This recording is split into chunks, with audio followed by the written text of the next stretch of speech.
Franchise লিগে বাংলাদেশের দুই কান্ডারি সাকিব আল হাসান ও মুস্তাফিজুর রহমান। IL T20-তে আছেন তাসকিন আহমেদও। এদিন অবশ্য আলাদা ম্যাচে মাঠে নেমেছিলেন ফিজ ও মিস্টার 75। IL T20-তে দুবাই ক্যাপিটালসের হয়ে ঝলক দেখিয়ে আসছেন কাটার মাস্টার। IPL-এ চড়া মূল্যে দল পেয়েছেন সাতক্ষীরা সায়ানাইট। এরপর থেকে মাঠে যেন অপ্রতিরোধ্য ফিজ। এদিন গালফ জায়ান্টস ফিজের মায়াবী কাটারে হয়েছে কুপুকাত। জেমস ভিন্স যখন থিতু হয়ে রান তুলছিলেন পাল্লা দিয়ে, তখন দৃশ্যপটে বাঁহাতি পেসার 14তম ওভারে গালফের অধিনায়ককে ফিরিয়ে লাগাম টানেন প্রতিপক্ষের। এই এক ওভারেই পুরো ম্যাচের মোড় পাল্টে দেন ফিজ।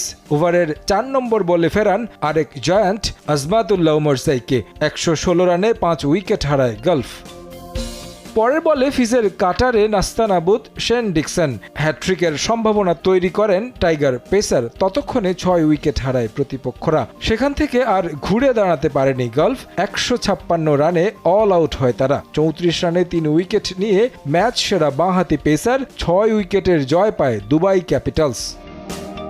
বল হাতে এমিরেটসের হয়ে দুর্দান্ত ছিলেন সাকিব আল হাসানও। এদিন ম্যাচের 7ম ওভারেই উপহার দেন উইকেট। থিতু হয়ে যাওয়া ডেজার্ট ভাইপার্স ওপেনার ফখর জামানকে ফেরান 13 রানে। নিজের দ্বিতীয় ওভারেও ঘূর্ণিতে বোকা বানান প্রতিপক্ষ ব্যাটারকে।